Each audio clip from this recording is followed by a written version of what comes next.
Em nome do Pai, do Filho e do Espírito Santo. Amém. Ave Maria, cheia de graça, o Senhor é convosco. Bendita sois vós entre as mulheres, e bendito é o fruto do vosso ventre, Jesus. Santa Maria, Mãe de Deus, rogai por nós, pecadores, agora e na hora de nossa morte. Amém. São Felipe Neri, rogai por nós. Nossa Senhora de Fátima, rogai por nós. Então, estamos na página 17 do livro Paulo de Tarso, escrito pelo padre Joseph Rosner. Eu vou ler apenas o último parágrafo da leitura anterior, de ontem, para a gente dar seguimento, então, aqui, né? Diante do prodígio desta vida verdadeiramente grande, só podemos encher-nos de assombro pelo modo como a natureza e a graça se entrelaçaram a fim de tecer um dos mais impressionantes destinos humanos. O próprio Paulo reconhecerá mais tarde, no ímpeto de adoração, que toda a sua vida foi obra miraculosa da divina providência. Gálatas 1,15.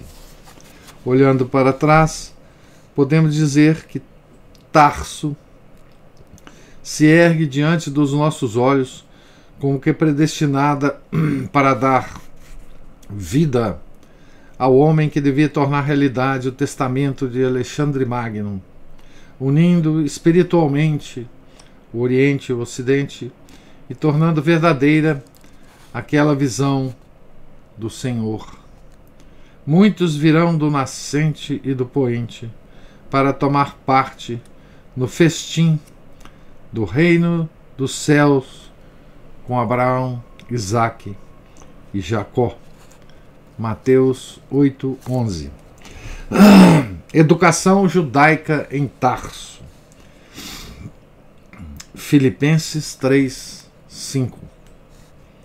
Até aqui, na formação cultural do apóstolo Paulo, só observamos uma raiz do seu ser espiritual, a influência helênica. Mais importante, porém, é a outra, que mergulha numa tradição milenar, na hereditariedade e nos laços de sangue. A sua ascendência judaica e a sua educação à sombra do Velho Testamento. As comunidades judaicas espalhadas por todo o mundo eram muito superiores em número, riqueza e cultura geral às comunidades da Palestina. Desde os dias do rei Antíoco Epifânio, 171 a.C., que falhara na tentativa de helenizar o judaísmo, como refere os livros dos Macabeus, as famílias hebraicas de Tarso formavam uma corporação política ou colônia. Constituíam um pequeno estado dentro do estado, unidas umas às outras por laços sagrados e rigorosos. Na antiguidade, ninguém podia tornar-se cidadão de qualquer polis se não fosse membro de uma tribo ou clã, o que torna provável que a família de Paulo pudesse orgulhar-se de uma certa tradição patrícia. Na carta aos Romanos, quando saúda Andrônico, Júnia e Heródion como membros do seu clã, Romanos 16, 7 e 11, Paulo certamente o faz porque pertenciam à comunidade judaica de Tarso, e que talvez tenhamos diante de nós 3 companheiros de escola e de jogos, ou até parentes afastados do apóstolo. Aqui tem uma nota histórica um pouco extensa que eu vou ler.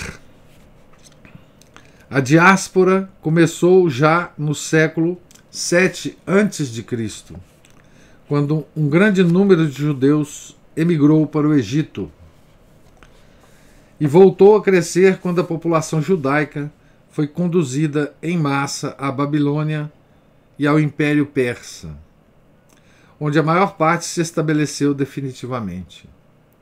320 anos depois da ocupação de Jerusalém pelos gregos, Ptolomeu estabeleceu novas colônias, formadas por militares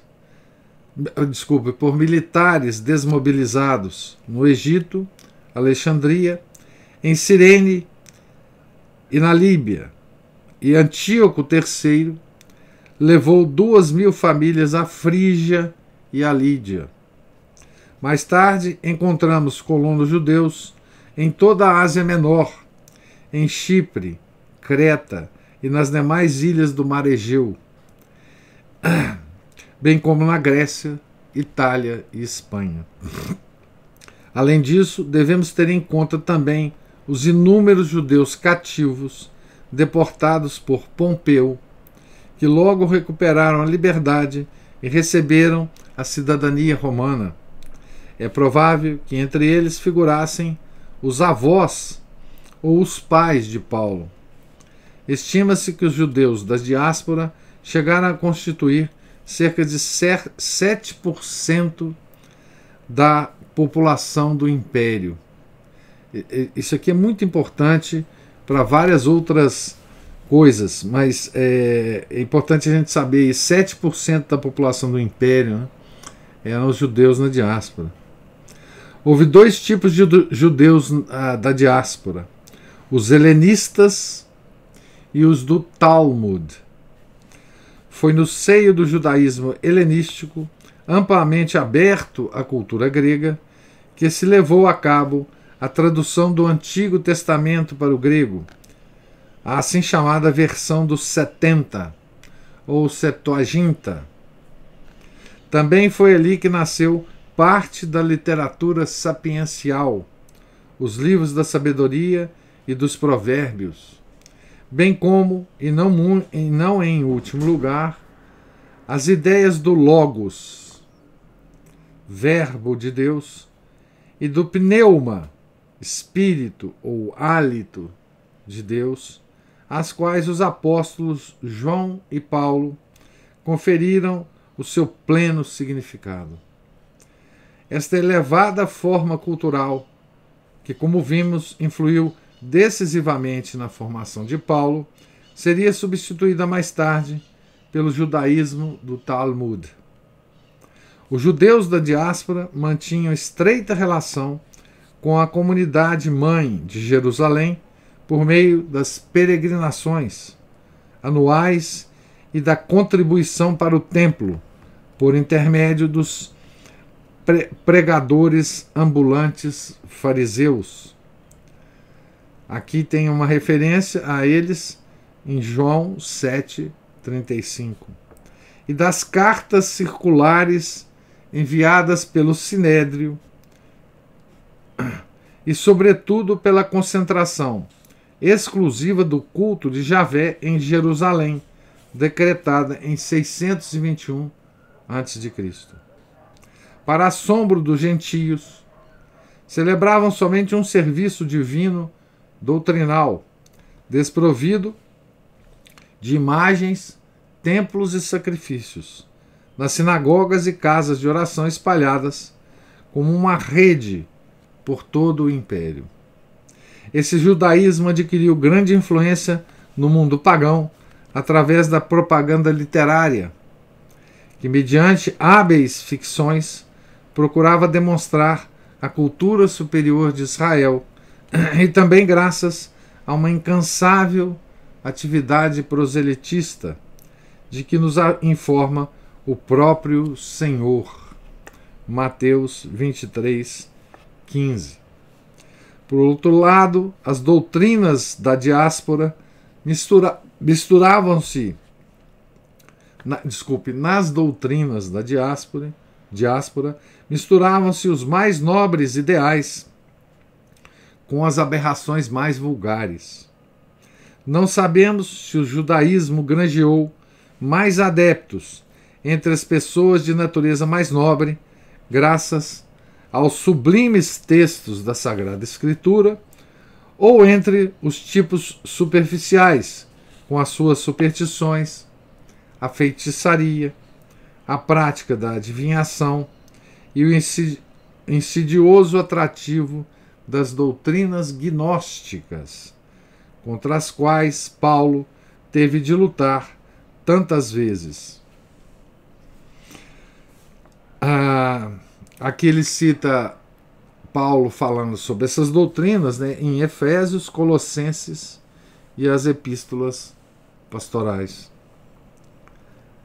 O orgulho racial com que os judeus procuravam manter-se à parte, bem como a usura que praticavam com os pagãos, levantavam muitas vezes contra eles a ironia, Horácio, aquele cita Horácio, né?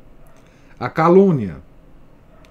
Eram acusados de assassinato ritual ou de adorarem um deus com cabeça de asno. E o ódio, que com frequência desencadeava matanças populares e desterros em massa. Sêneca chama-lhes raça abominável, que ao ser vencida dita leis aos vencedores. Então, isso aqui é uma pequena descrição, né, dos judeus da diáspora, né, dentre os quais Paulo, né. Então, voltando agora ao texto, né? Sou da tribo de Benjamim, expressão de São Paulo, né? Santo Agostinho aplica com grande beleza o simbolismo deste nome ao apóstolo, ao comentar a profecia proferida pelo patriarca Jacó no seu leito de morte. Benjamim é um lobo devorador. De manhã sai à caça e à noite distribui a presa. Gênesis 49, 27. Como fariseu, o pai de Saulo era homem da mais estrita observância em assuntos nacionais e religiosos. Foi ele quem iniciou o filho na linguagem sagrada da Bíblia, que aliás também conheceria na escola, através da tradução grega dos 70, a Septuaginta. Em casa devia falar-se habitualmente o grego. Os judeus dispunham de um excelente sistema de educação doméstica, que constituía o segredo da sua força. Os judeus desenvolveram, né, até o extremo o que hoje a gente chama de homeschooling, né, porque estavam na diáspora, né. Grande parte dos judeus estava na diáspora, e só havia essa forma de você educar uma prole judaica com homeschooling, porque o templo estava em Jerusalém, né? E você estava rodeado de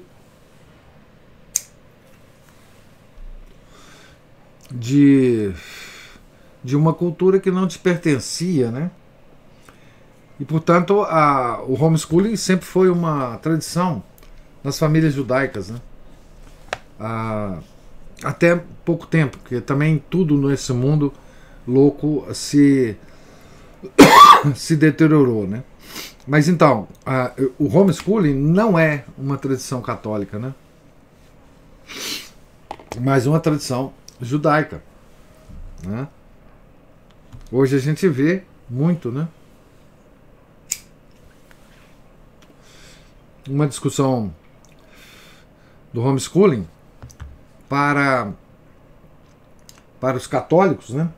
Porque, na verdade, se vocês pensarem bem, né, nós católicos hoje estamos na diáspora também, né? Nós estamos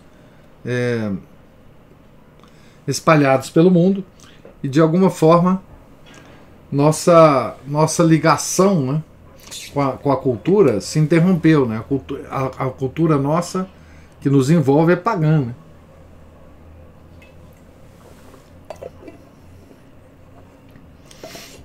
Então isso é muito interessante analisar a nossa situação sob esse ponto de vista, né? Aos 5 anos, os rapazes aprendiam a parte essencial da lei. No 5º e 6º capítulos do Deuteronômio, o grande Halel, Salmos 113 e 118, que se cantava nas grandes festas, bem como o sentido das principais datas do ano religioso. Veja como é que o calendário litúrgico é importante, né? Eles aprendiam isso, né? Porque, é claro, esse calendário era só para os judeus, né? O mundo pagão em volta dava pouco se lixando para o calendário judeu. Como agora, o mundo hoje, do lado de fora, está pouco se lixando para o nosso calendário litúrgico. Por isso que nós devemos guardar o nosso calendário litúrgico com cuidado, né?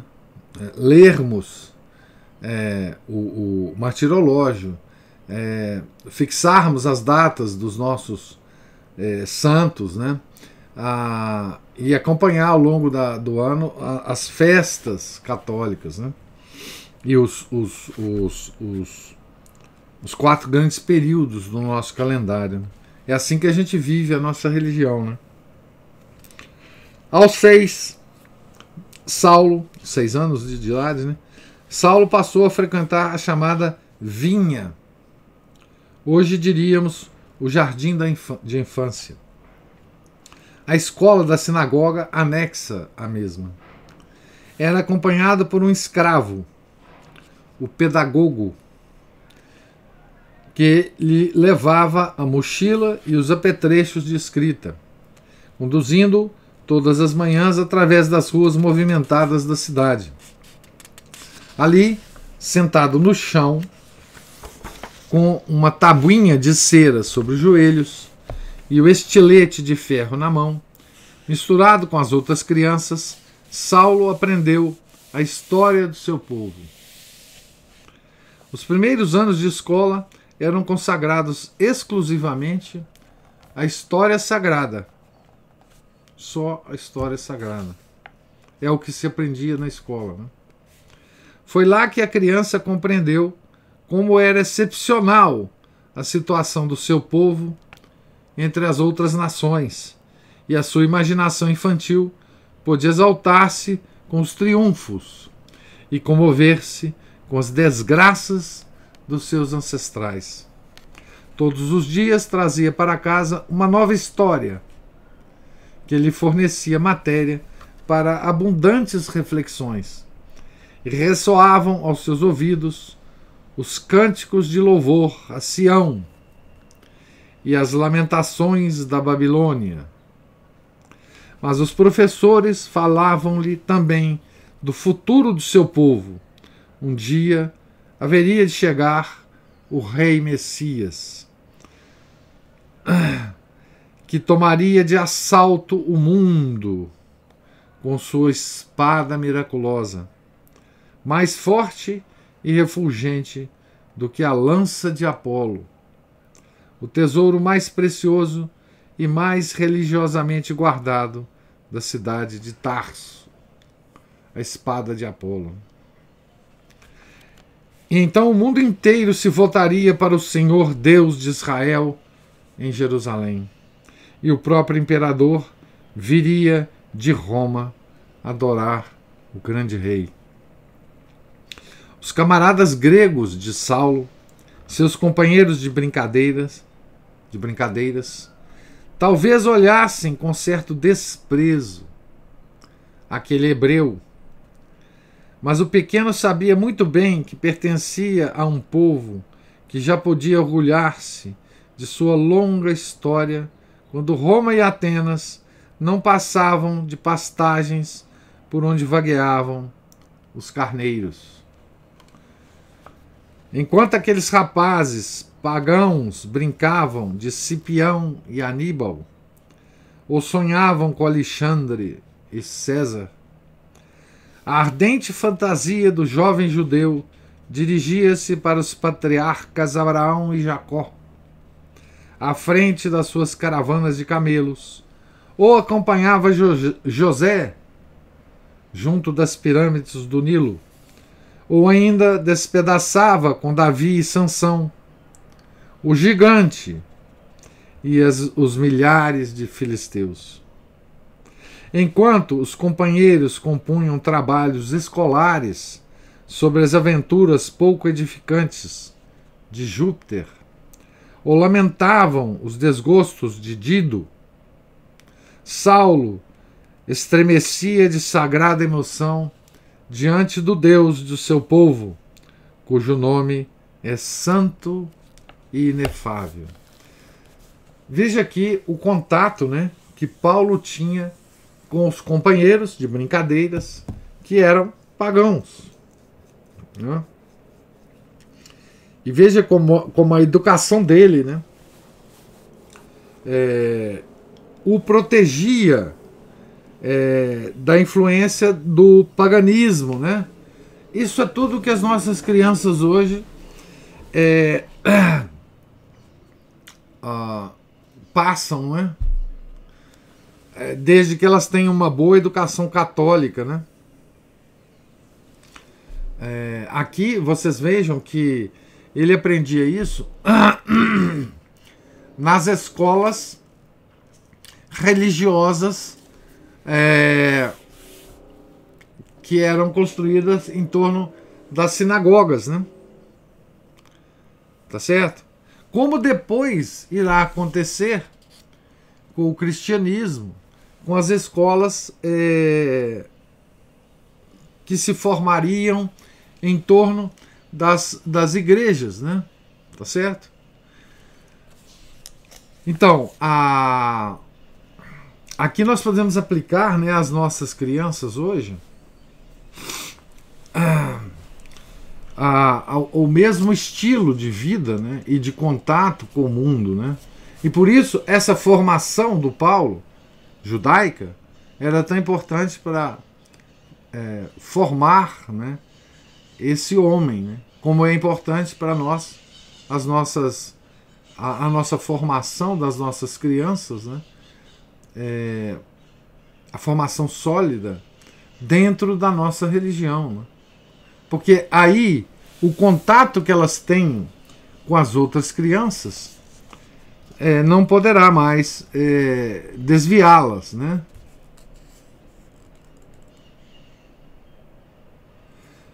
Sim, Aline está falando de Santo Agostinho, né? Santo Agostinho também, puxa vida. Santo Agostinho muito mais do que Paulo, porque Santo Agostinho ele se formou completamente no paganismo, né? Ele era um homem de uma cultura enorme, pagã, né? No bom paganismo, inclusive, né? Nos grandes autores, né, latinos, né? Ele tinha por exemplo, o Santo Agostinho tinha uma admiração elevada por Cícero, né? Aos 10 anos, começou a segunda fase da sua educação, menos feliz do que a primeira. Nessa altura, o jovem hebreu foi introduzido na chamada lei oral. Todos os dias, travava conhecimento com inúmeros pecados novos, pois os rabinos tinham erguido, ao longo do tempo, uma espantosa muralha de tradições orais, de preceitos de purificação e de distinções sutis em torno da lei de Deus. Uma rede de leis humanas que consideravam tão importantes para a consciência como o Decálogo. Isso é a tradição judaica mesmo, né? Numa alma infantil, delicada e sensível, como a de Saulo, este ensino certamente suscitaria sensações perigosas, pelo vivo contraste que oferecia com um mundo cultural tão brilhante e que vivia de maneira tão diferente. Então aqui o Saulo, ele se sentia atraído pelo mundo, né? Profundamente atraído pelo mundo. Aquele brilho, né, cultural do mundo, né? Acerca dessa época que o tirou do seu inocente paraíso de criança, Paulo consignou mais tarde na Epístola aos Romanos, capítulo 7, versículos 9 a 11, esta impressionante vivência típica do homem ainda não resgatado.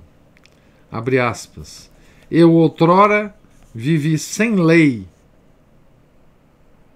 Era a inocência infantil. Mas depois veio a lei, com letra maiúscula, e o pecado reviveu em mim. E eu morri. O mandamento que deveria ter sido para a vida foi para a morte.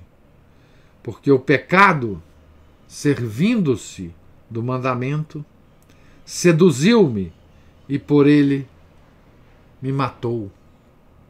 Fecha aspas. Até então, a criança contemplara de longe, cheia de respeito e curiosidade, os mudos rolos da lei, guardados na sinagoga em capas bordadas com cores vivas. Agora, a cada passo, a cada momento, ressoavam-lhe aos ouvidos expressões como estas: não deves, não faças, não toques. Aqui ao lado tem uma foto, né, desses rolos das escrituras, né, a que provavelmente Paulo teve acesso, né? Então veja, essa lei que ele diz ter matado, né? Essa quantidade de leis, e curiosamente ele vai se expressar em relação a isso, né, fortemente aqui nos Romanos, né, como uma prisão, né, e depois a libertação em Cristo, né. A sua alma juvenil e demasiado sensível revoltou-se ao contato com o rigorismo. Sentia-se ludibriado na sua consciência natural, parecendo-lhe que experimentava a morte. E eu morri. Que pesada e insuportável experiência de criança não se ocultaria por trás dessas palavras. Hoje compreendemos melhor essa experiência do que podia fazê-lo a psicologia primitiva dos antigos tempos, sem que seja necessário falar de uma queda de Paulo como algo sensacional, nem pensar, como fazem alguns autores, que o apóstolo não teve uma juventude sã e alegre. Pelo contrário, conseguimos conhecer melhor o Paulo dos anos posteriores se o virmos imbuído da profunda amargura do homem, abre aspas, nascido sob o império da lei, fecha aspas, e precisamente por isso mais capaz de experimentar a enorme alegria da redenção, tal como a manifestou ao descrever essas duas atitudes na Epístola aos Romanos. Também o jovem Lutero viria a ser vítima desse complexo de infância, devido a uma educação repressiva, e imaginaria assim um Deus severo e arbitrário. O fundador do protestantismo pressentiu com razão que a solução do seu problema se encontrava na Epístola aos Romanos, mas faltando-lhe uma direção espiritual esclarecida, procurou a solução pelo caminho errado. por uma violenta autossugestão cujos efeitos perduram até hoje. O Lutero, né, era um comentador muito ávido dessa epístola aos Romanos e deturpou toda a mensagem de Paulo, né? Como eu disse, essa deturpação é fundamental, né, para a criação da heresia de Lutero. A atmosfera que Saulo respirava na sua casa paterna era, pois, bem religiosa, embora um tanto asfixiante. Nesse ambiente desenvolviam-se com facilidade o orgulho de casta e o nacionalismo próprios dos judeus em terra estranha, vinculando-os fortemente à sua pátria, a Palestina. Podemos muito bem imaginar o pai de Saulo como um homem sério, íntegro, de poucas palavras, hermético, absorto em si mesmo, dirigindo-se à sinagoga, carregado de amplos filactérios em que se escreviam orações. Parecer-se-ia a um velho puritano escocês. Os fariseus realmente a figura que nós temos dos fariseus, né, é muito parecida com os puritanos mesmo, né, os calvinistas. Não seria de admirar que fizesse descer generosamente a vara sobre o pequeno Saulo, que por sua vez não deixaria de lhe dar motivos para isso. Basta pensarmos no espírito feroz e contumaz do futuro perseguidor de cristãos, antes de que a graça viesse transformá-lo. É natural que Saulo fosse uma criança voluntariosa e difícil de educar. Não teria ele pensado no pai ao registrar mais tarde, na Epístola aos Efésios 6:4, esta exortação pedagógica? Abre aspas. Pais, não provoqueis a ira os vossos filhos. Certamente já existia, fecha aspas, né? Certamente já existia nessa época a velha oposição entre pais tirânicos e filhos revoltados, pais antiquados e juventude moderna. Isso sempre existiu, né? Nada sabemos acerca dos irmãos de Saulo.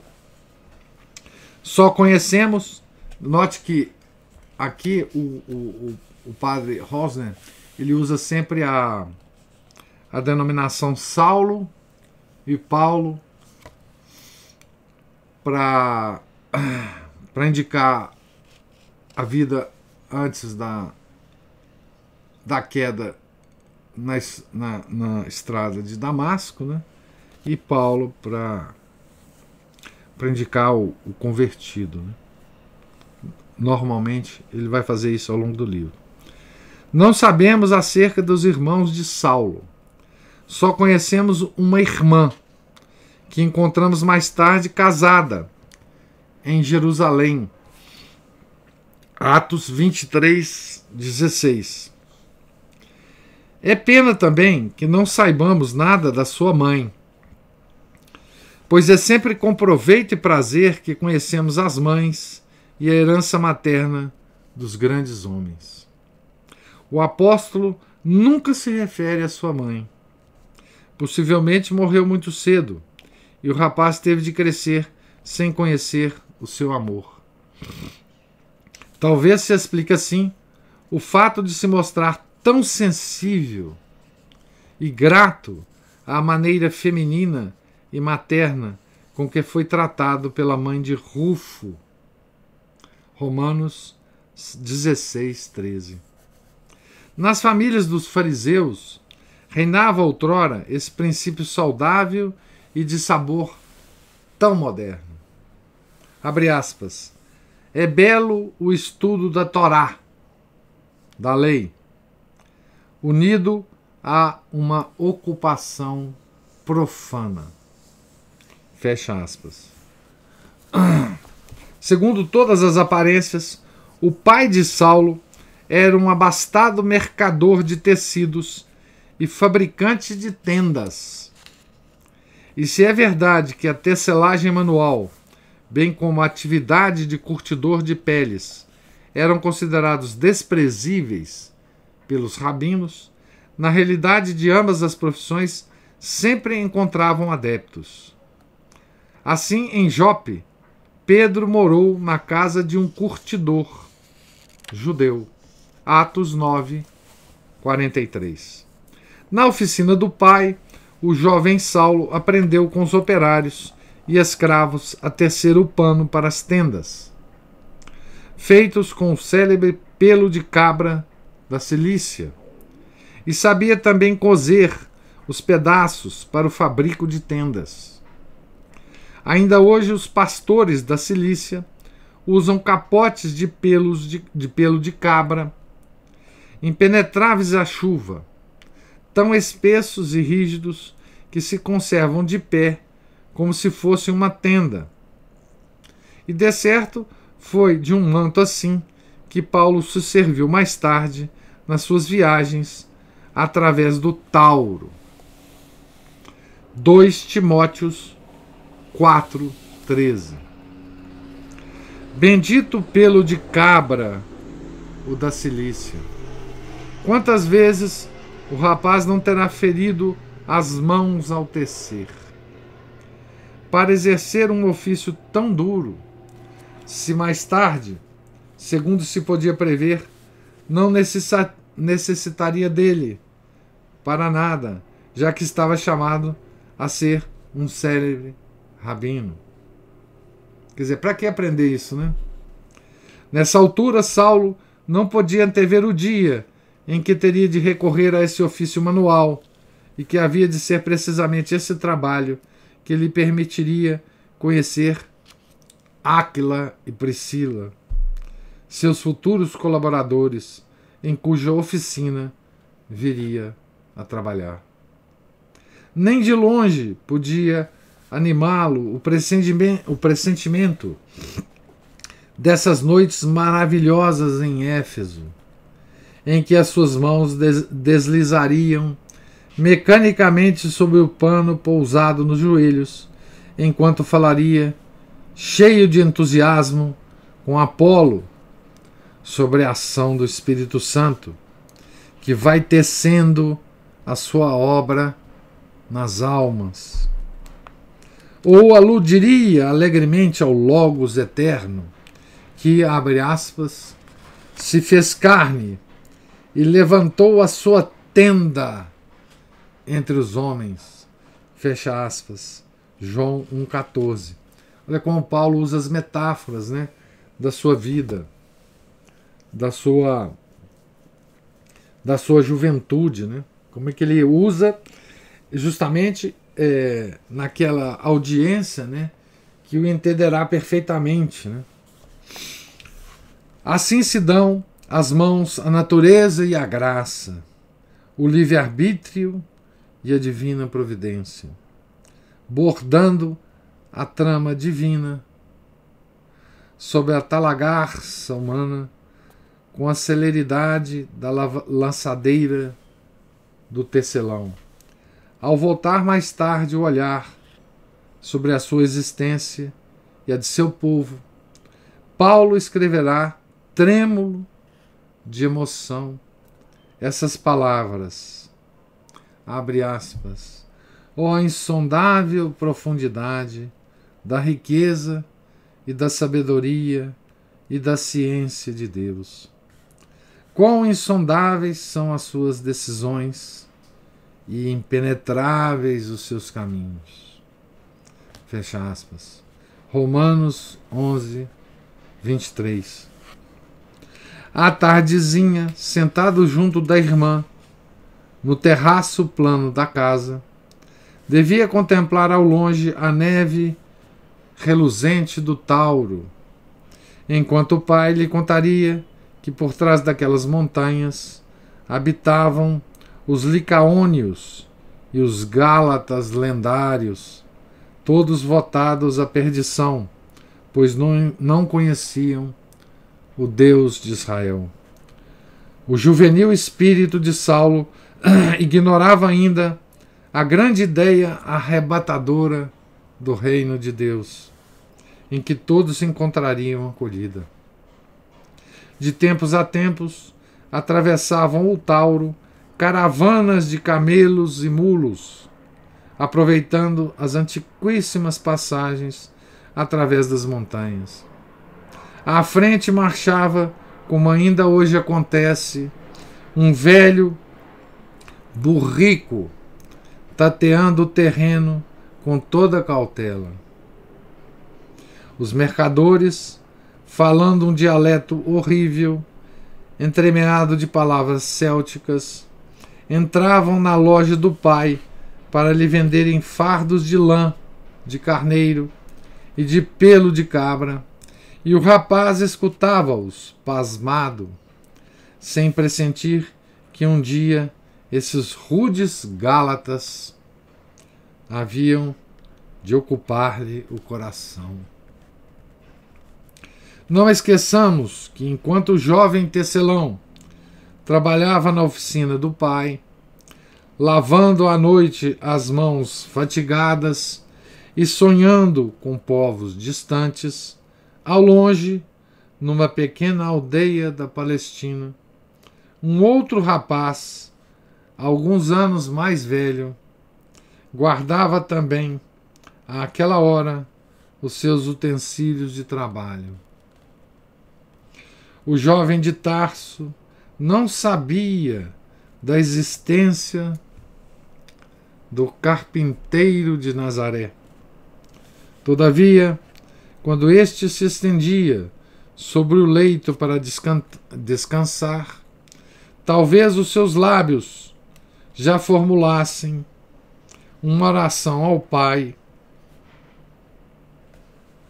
pelo seu futuro apóstolo. Essa imagem é belíssima do Padre Rosner, né? Belíssima. Essa imagem da simultaneidade, né, das histórias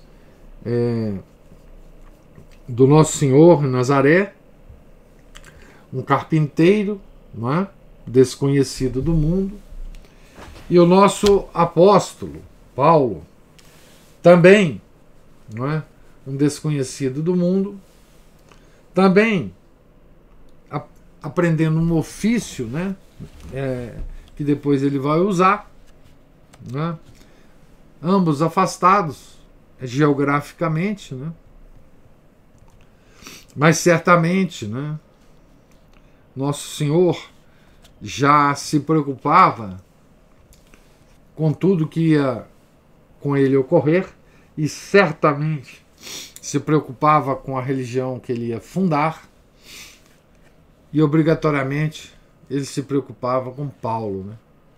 Porque ele seria um grande trabalhador, né, da vinha do Senhor, do Nosso Senhor Jesus Cristo, né? Então é belíssimo, né? Eu queria chamar a atenção, além da beleza do texto, né, do Joseph Rosner, né, a qualidade da tradução desse livro, né? A qualidade da tradução desse livro e da edição dele, né? Praticamente a gente não encontra nenhum tipo de erro tipográfico nesse livro, né? Então, assim, a tradução de uma mulher, né? Maria Henriques Oswald.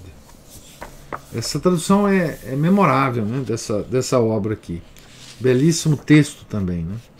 Então, aqui nós vamos terminar então, nessa página 23, porque felizmente nós terminamos no final de um item, né? E vamos começar o próximo item, se Deus quiser, amanhã, na página 24, né? Falar sobre a educação formal agora do jovem, do já quase adulto, né? Paulo, com Gamaliel. Gamaliel que terá um papel importantíssimo para com os cristãos, né, em Jerusalém, depois da morte, depois da crucificação de nosso Senhor Jesus Cristo, né? Então, amanhã nós começaremos na página 24. E eu pergunto agora se vocês têm alguma observação ou alguma pergunta, né? Professor? Sim? Esse finalzinho aqui que o senhor leu me faz pensar quanto que a gente deve procurar se preparar mesmo, conhecer mais a Deus e ordenar a nossa alma, porque a gente não sabe qual é a missão que Deus tem reservado para nós. Isso. Principalmente agora, né, Ana Paula? Sim. Em que os tempos, como diz o outro, né, estão bicudos, né? Deus quer que a gente esteja vivendo no tempo que a gente está vivendo. E a gente não sabe por quê, né? Porque os tempos hoje eles estão cada vez mais terríveis, né? E nós temos que dar esse testemunho para o mundo, né? Da nossa fé. E está ficando cada vez mais difícil, né? Nós estamos vendo que assim, no atual história, na atual história do mundo, né? Está ficando cada vez mais claro, né, que a preservação da nossa religião integralmente, né, está muito mais nas mãos, claro, de algumas comunidades religiosas, obviamente, mas na mão dos fiéis leigos, né? Então, assim, a importância das nossas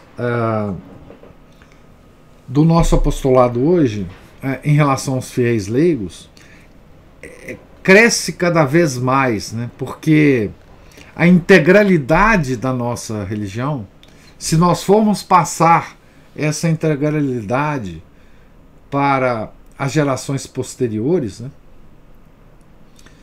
essa responsabilidade será muito mais dos leigos, infelizmente, né, do que a instituição da igreja, visível pelo menos hoje, né? A crise chegou a um ponto em que essa educação, né, que Paulo recebeu, né, e que a cristandade ao longo dos séculos deu aos seus filhos, né, ela se reduziu agora a um tamanho mínimo, né? E então o que eu sempre pensei é que essa gravidade da situação torna essas nossas atividades, né, que fazemos juntos, que aprendemos juntos, né, não sejam atividades diletantes, tá bom? Nós não estamos aqui tentando aumentar a nossa cultura, expressões que ficaram famosas ultimamente, né? Formar o nosso imaginário, ou qualquer coisa desse tipo, né?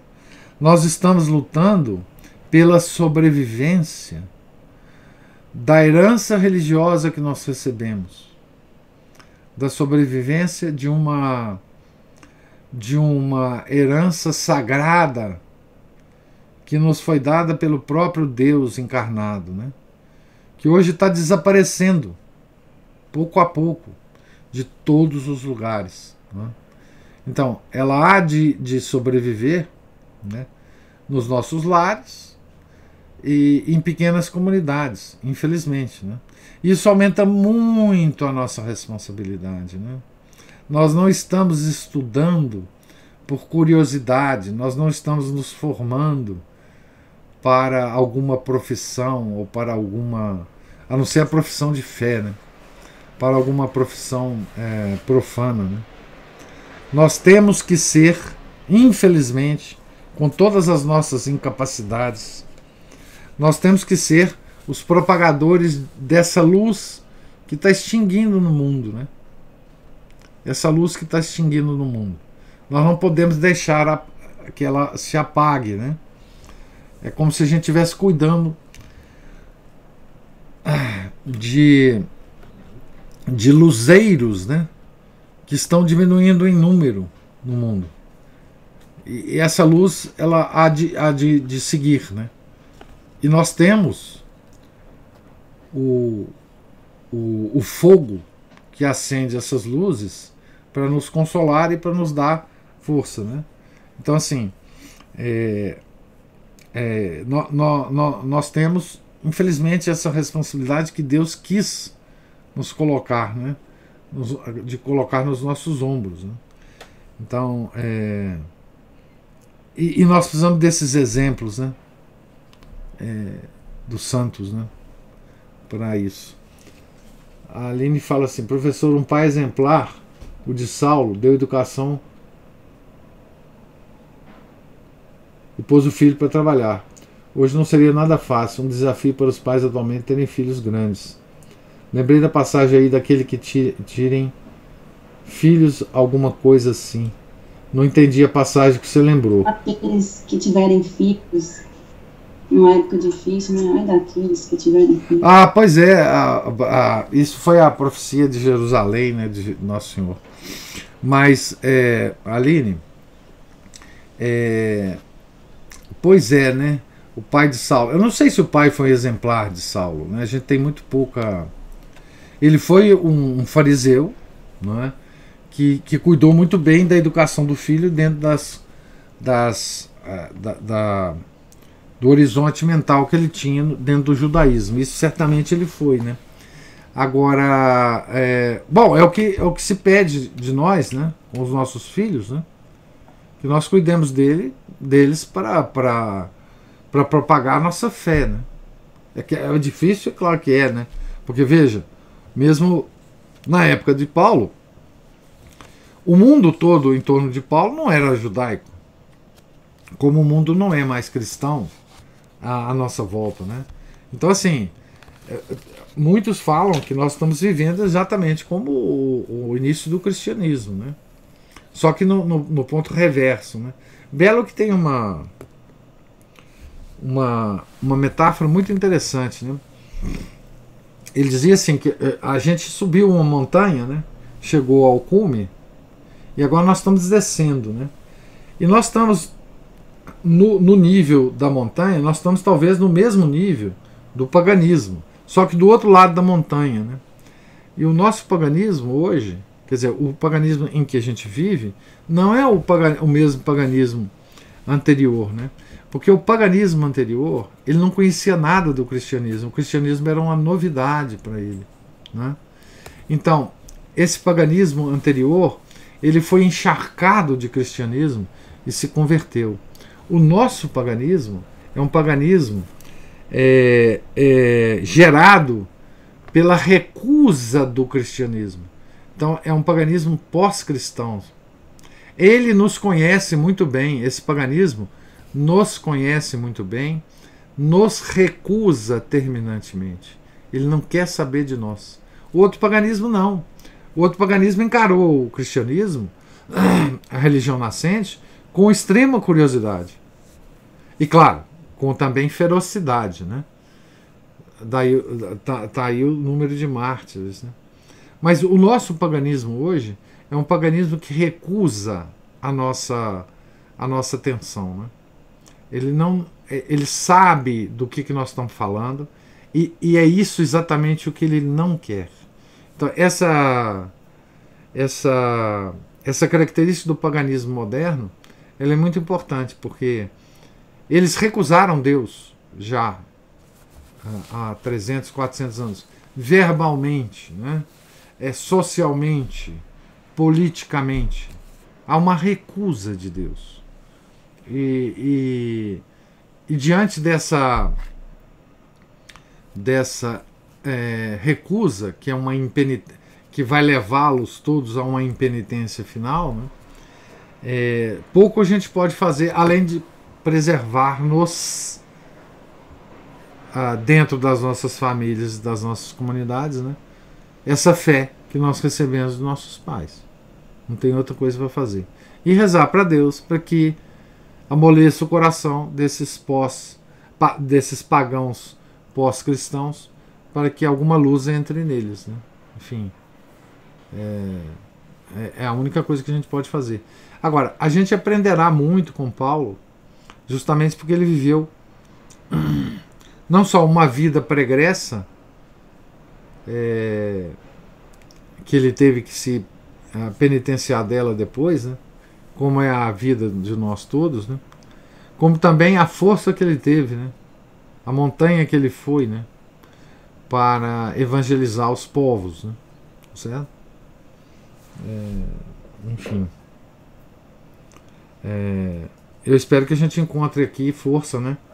No apóstolo Paulo. O professor. Sim. Aí até me passa pela cabeça o seguinte, que a gente pensa, voltando àquele assunto, né, da missão, de nós, o que nós estamos fazendo aqui agora, né, junto do Senhor, nesses grupos e tal. Uma coisa que eu acho que a gente tem que estar muito atento é não achar que só porque a gente está aqui já está resolvido o caso. Claro. Porque Judas era apóstolo de Jesus e o traiu. Claro. Então, nós somos muito fracos. Então, a gente tem que estar o tempo todo atento, né? E pedindo a ele ajuda para a gente se manter firme nesse caminho.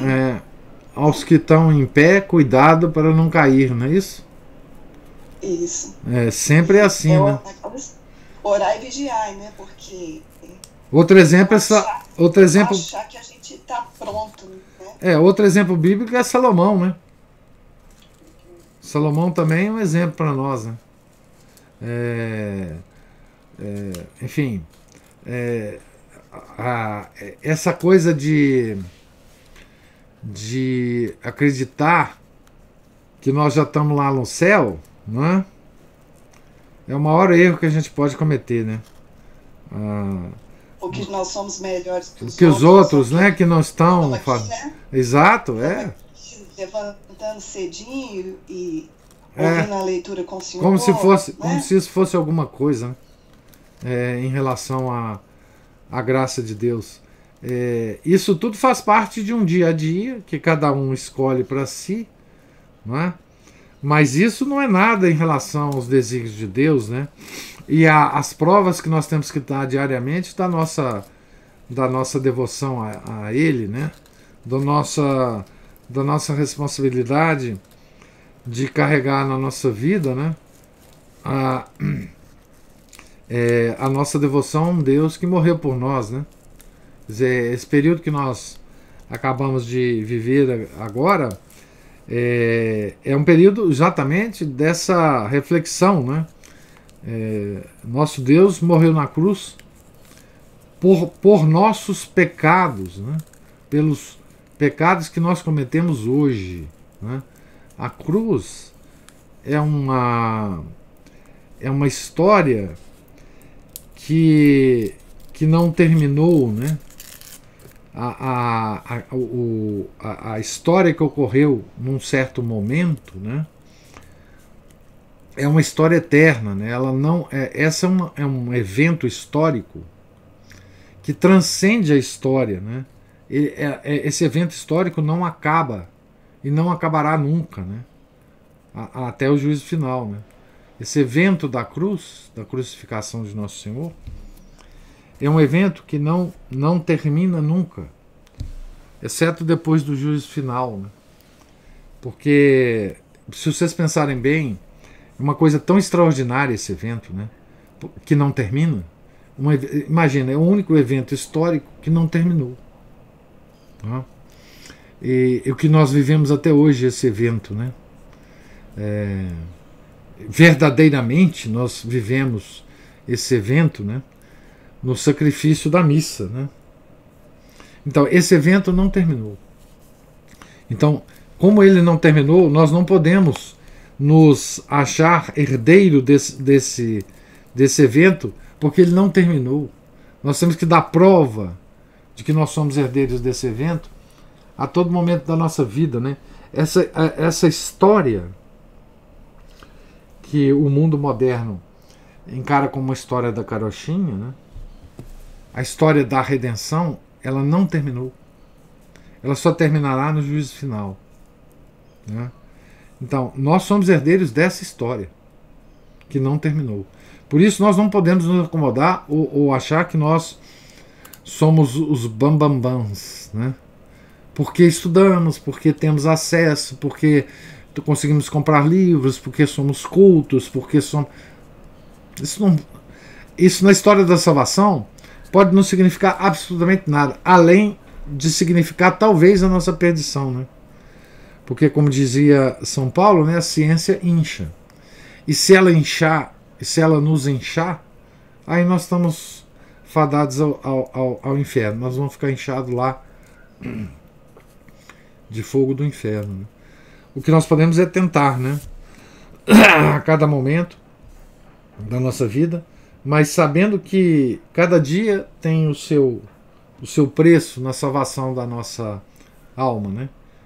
Então, assim, me consola muito o pensamento do que eu acabei de te falar. Assim, essa história é uma história que não termina. É uma história que teve um início na paixão de Nosso Senhor, mas a paixão de Nosso Senhor, ela está ainda em andamento. Por isso que São Paulo fala que nós temos que carregar em nós, né, as dores complementares da paixão. Não que as nossas dores vão acrescentar alguma coisa à paixão de Nosso Senhor. Vai acrescentar para nós, né? Então, assim, esse fato dela não ter terminado significa que a nossa conversão, ela tem que ser diária, né? Por isso que é tão estranho para as pessoas de outras religiões ou mesmo do mundo, quando a gente encara, né, a Quaresma como época da conversão nossa, dos católicos, reconversão. Nós precisamos da conversão todos os dias, porque essa história não terminou. Então, enfim, é isso. Pois bem, bravos guerreiros, Deus lhes pague a presença e a paciência de me ouvir. Se Deus quiser, amanhã nós estaremos aqui na página 24 do livro. E tenham todos um santo dia. Fiquem com Deus. Em nome do Pai, do Filho e do Espírito Santo. Amém. Ave Maria, cheia de graça, o Senhor é convosco. Bendita sois vós entre as mulheres, e bendito é o fruto do vosso ventre, Jesus. Santa Maria, Mãe de Deus, rogai por nós, pecadores, agora e na hora de nossa morte. Amém. São Felipe Neri, rogai por nós. Nossa Senhora de Fátima, rogai por nós. Em nome do Pai, do Filho e do Espírito Santo. Amém.